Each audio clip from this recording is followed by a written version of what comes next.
I had nothing left. There was nothing else I enjoy. If it's something you're not willing to lose, you'll keep doing it. This is what I want to do, and there's no fallback plan. You just need one person's eyes to see you. So if you keep doing what you're doing because you love it, and you keep getting better at it, I promise you, this digital and entertainment industry always surprises you. I'm Code Abdo, also known as BossLogic.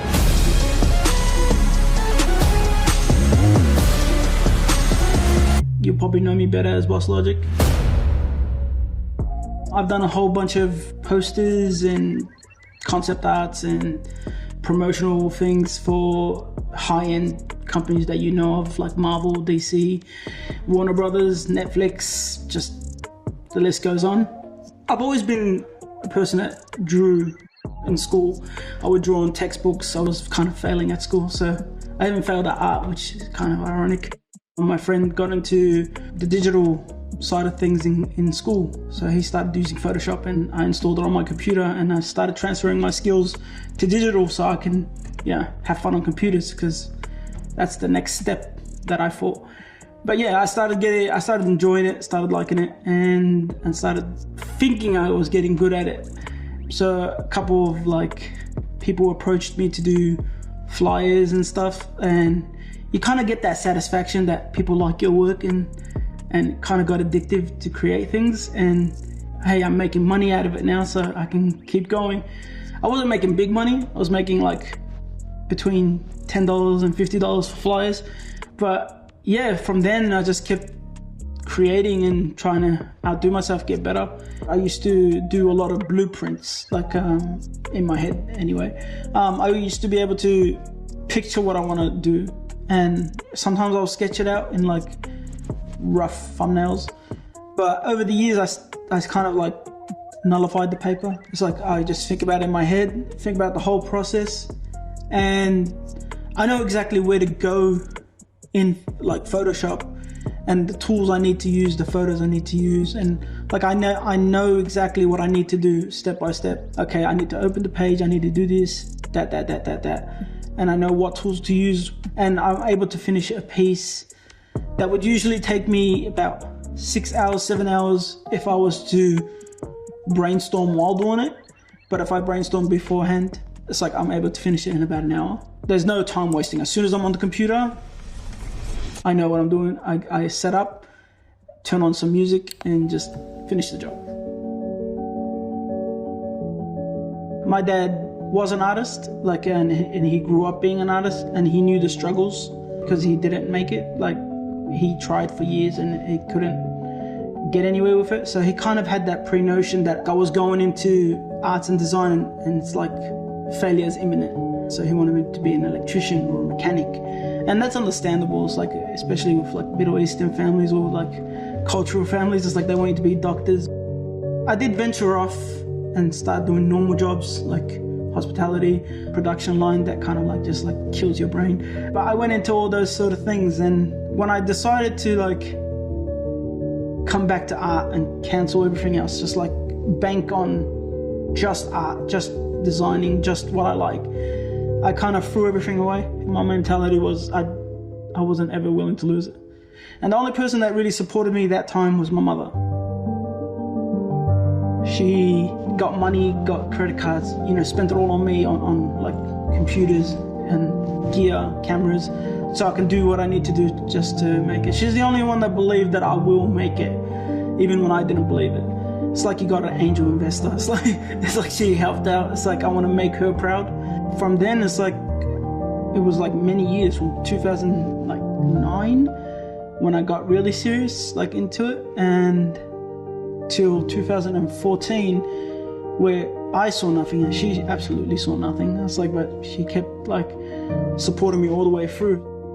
I was designing once or twice, designs every day. I was basically obsessed with creating things, anything that's trending, just so I can have a narrative or some sort of idea of what to design that day. I was using everything or every subject as practice. It was unhealthy. It was I was designing 2 times a day, sometimes 3 times a day. Sometimes I won't sleep creating something, because it's you want to get it in that hot moment that, people are talking about it.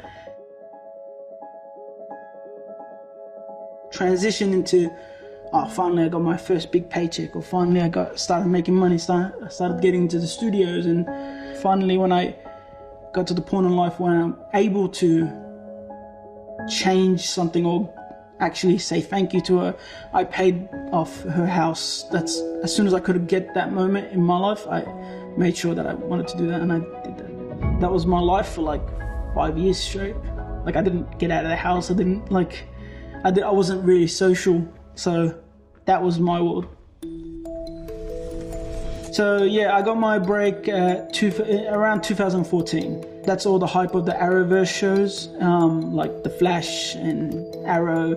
So the shows will come out weekly, and I'll see the narrative or the title of the episode or what's a highlight in that episode, and I'll make a poster created just towards that, and that would build hype for week by week. And people were saying, this I wasn't going to watch until I saw this poster. Next week's going to be awesome. Studios caught on to that, caught on to the hype of creating posters and creating them week by week, and also the fan base responds to a fan that's hyped for the show more than a corporate appeal. Shows saw that, so there's a few companies that I worked for, but they don't even tell you to say that you worked for them. It's like, you just do the jobs, because it's more organic that way. They give you freedom to create what you want. You create what you want, and it's like you're working with them. And I think that's awesome. It's like it can be organic and professional at the same time. Yeah. Collaborations are an important thing to grow, especially in a space where it's socials. You have to connect and make connections. I started off with collaborations with just artists and people I'm comfortable working with. And from then it kind of taught me like how to bounce ideas, how to, go from one thing to another. Like, I create something, send it to you, give me feedback. If they need to add anything, they add anything. Like, I know a lot of artists that work with clients are too worried to say something to the client. It's like whatever they need, and they'll do countless, like hundreds and hundreds of revisions. And you end up hating your life because you went into this project thinking that's your big break, that's awesome, but you've done so much revisions that you just don't want to do this job anymore. That's why you got to speak up. All those years of working with artists helped me with studio work. If you look at them not as clients, you look at them as just another person working with you on this project. It's kind of like you bounced ideas properly. And that's what the Russo brothers saw in me.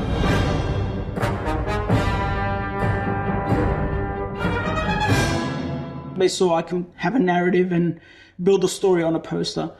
And they saw that with one of my Avengers posters. Like, I did a series of like, it's a play on words where it's not Avengers, it's Avenge Us.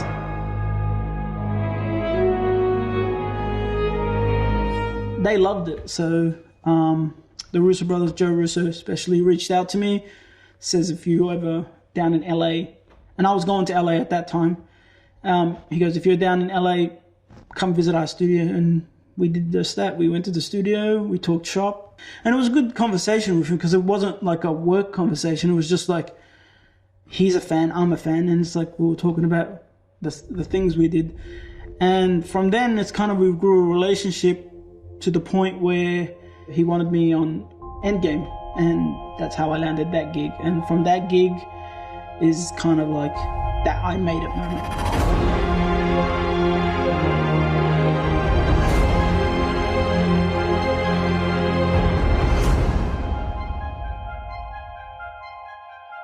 It's always hard to pick a favorite piece, especially when you're choosing your own work.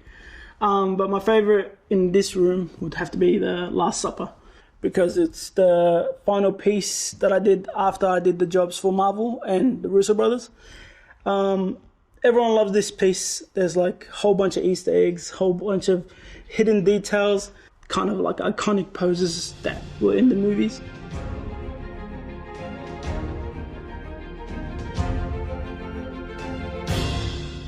When I started off, it was just me, and it was just me working out of Australia, trying to achieve like world glory, I guess. So I got very popular and very known everywhere else except Australia, which made no sense. But me getting noticed in America, I needed to be able to work from America and be efficient. I kind of made a relationship with a team there called Lineage, and they work out in New York, and my team there is like some heavy hitters, concept art, movie promos, posters, like anything you can do entertainment wise or digitally or production wise, they can do it, and we have the manpower to do it. I couldn't reach these companies, or I couldn't be fast enough to produce this stuff for these companies if it wasn't for Lineage. I'm fortunate to be able to work worldwide.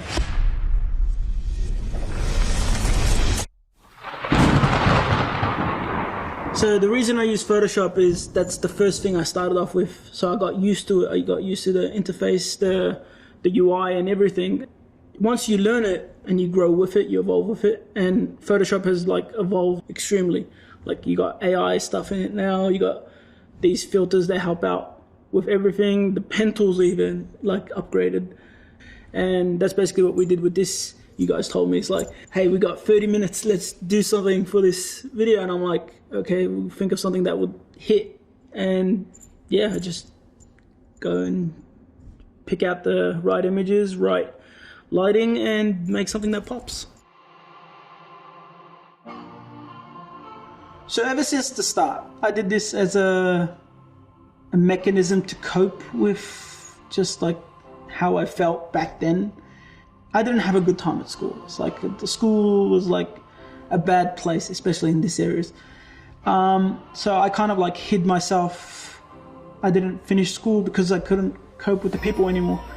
So that's why I kept sticking to my textbooks and drawing and keeping to myself. After I left school, it's like I kind of found, that's where I found social networks, because you want to connect with people and stuff. But the thing is with social networks, and everyone knows it, it's kind of like the school playground. It's the same shit. And you would not find a photo of me online. So I regressed online in a sense, the same way I regressed in school. 2018, as I said, with the Russo brothers, they invited me to their studio, and it kind of got to me that I'm going to see these people and they have no idea what I look like. I have no social visual presence. They know me as like a logo, BossLogic, that's all you know me as. So 2018, I made the post like revealing my face and talking and, you know, explaining my issues and explaining like why this all happened. And that post that day took me a few hours to press post on it, even though the post was ready. It's like I didn't want to press it. It's like what will happen? It's like bullies exist, and you know you're gonna get hated on. You're gonna get like you're gonna fight online and stuff. You're gonna get all that thing you didn't want it for all those years. So as soon as I pressed enter, the amount of love and the amount of like support was overwhelming. Like it was like people DMing me and saying, it's like they sent me pictures of themselves. It's like, oh, we'll never put a picture online, and that they did the same thing. And it's like heartbreaking and like inspiring at the same time. It's like a lot of people were going through the same shit that you know you're going through, and they got inspired to step up and start going out, start showing themselves, start having fun. And a lot of people started going to cons because of this post. A lot of people started doing artworks because of this post and all that sort of thing. And it kind of like made me feel bad that I didn't do it earlier, because it just showed me that all that didn't like matter before. So now it's kind of like I'm happy to be in front of cameras now. As in, I wouldn't have done this interview before 2018. In other words, yeah.